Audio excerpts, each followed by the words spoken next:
정치적 참견 시점, 오늘도 정치팀 김재영 기자와 함께 하겠습니다. 오늘 준비한 소식 보겠습니다. 네. 최동욱과 윤석열, 그때는 맞고 지금은 틀리다인데 윤석열 검찰총장 감찰을 두고서 박근혜 정부 때 이 최동욱 총장 사퇴하고 비교를 많이 해요. 예, 딱 7년 전입니다. 2013년 박근혜 정부 초대 검찰총장이던 최동욱 총장이 혼외자 논란으로 사퇴 압박을 받다 물러났다는 사안인데요. 오늘 국민의힘 아침 회의에 걸개 그림으로 당시 문재인 의원의 SNS 글을 소개하면서 정치권에 재소환됐습니다. 당시 정부의 최 총장 사퇴 압박을 비판한 내용인데 당시 상황 짧게 영상으로 보시죠. 네.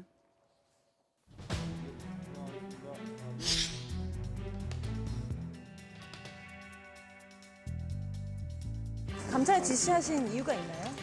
안타깝게 생각합니다.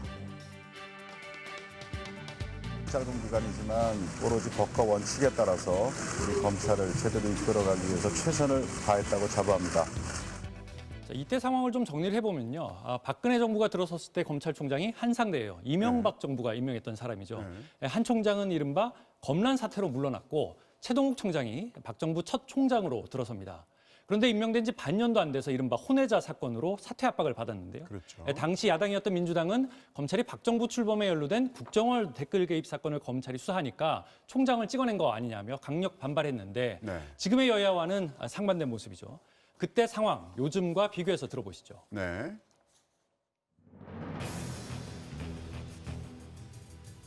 민주당은 왜 도덕적 흥결 의혹을 받고 있는 검찰총장을 온갖 정치적 음모론을 제기하면서 비호하고 있는 것입니다. 검찰총장으로서의 자질, 정치적 중립성, 독립성 유지할 의지가 전혀 없었다는 점을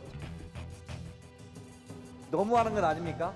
총장 줄을 파다가 얼마나 조사할 것이 없으면 나중에는 그 조상묘까지 가서 다 조선일보 곧 보도되고 일주일 이내에 최동욱 총장이 못 버티니까 알아서 해라. 윤석열이 갖고 있는 정의감, 공정심 이 부분에 대한 의심을 낳게 됩니다. 불감증에 빠져 법이 정한 직무 범위를 벗어난 일조차 합법이라고 우겨대는 총장과 일부 검사들의 행태는 참으로 개탄스럽습니다. 추미애 법무부 장관이 감찰을 하고 그 사유가 확인되지도 않은 상황에서 대한민국 검찰총장의 직무를 정지를 시켜버렸습니다. 법치를 부여하는 최일선에 있는 검찰을 이렇게 풍지박산을 내고 산산조각을 내고. 자, 이제 누가 여당인지에 따라서 이제 입장이 바뀌었는데 다만 지금은 이제 오히려 야당이 지금 검찰총장 편을 들고 있단 말이죠. 네. 여든 야든 이중잣대 아니냐 이런 비판이 있어요. 예, 일단 감찰 사유를 보면요. 최 총장은 혼외자 의혹, 단일건인데 네. 윤 총장은 모두 6개 항목입니다. 사실관계는 좀 더 지켜봐야겠지만 잣대 자체가 좀 다르다는 겁니다.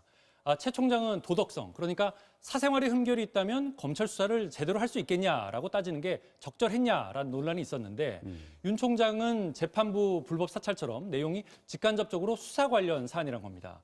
검찰총장의 해임이라는 주제는 같지만 처벌해야 하는 명분, 근거 기준 잣대는 다르다 이런 설명입니다. 자, 최 총장은 이제 그때 이제 사퇴를 했고요. 근데 윤석열 총장은 지금 법적 대응에 들어갔단 말이죠. 완전 달라요. 네. 근데 그럼 여야는 이 일을 어떻게 해결하자는 건지 지금 서로 입장이 명확한 게 있습니까?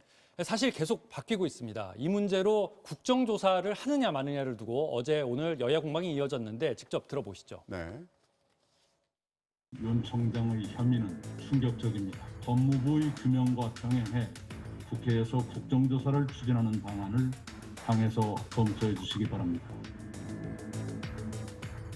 국정조사를 기꺼이 수용하도록 하겠습니다. 묻고 더블로 가라는 전략이 있습니다. 추미애 법무부 장관에 대한 국정조사도 피해갈 수가 없습니다. 국정조사를 하면은 자연적으로 이번 사태와 관련된 두 사람을 한꺼번에 할 수밖에 없잖아요. 그런 정도의 심각한 문제라고 하는 걸 강조하기 위해서 국정조사나 특별수사나 여러 가지 형태로 하여간 진상이 규명돼야 되겠다 이렇게 말씀을 드린 건데 뭐 앞으로 징계위원회 과정에서 다 조사 수사를 받아야 될 사안이에요. 자, 이제 국정조사라는 말이요. 어제 이낙연 대표가 먼저 언급을 한 건데 오늘 네. 김종민 의원 얘기를 들어보면은 징계위원회부터 먼저 좀 보자 이렇게 좀 얘기하는 것 같아요. 전국이 모두 이 문제로 휩쓸려가고 있거든요. 네. 신공항 문제라든지 긴급재난지원금 같은 문제의 현안들이 논의되지 못하고 있습니다. 여당이 시간을 좀 갖자, 신중 모드로 들어간 것도 이런 이유 때문인 걸로 보입니다. 네, 오늘은 여기까지 듣겠습니다. 지금까지 김재영 기자였습니다.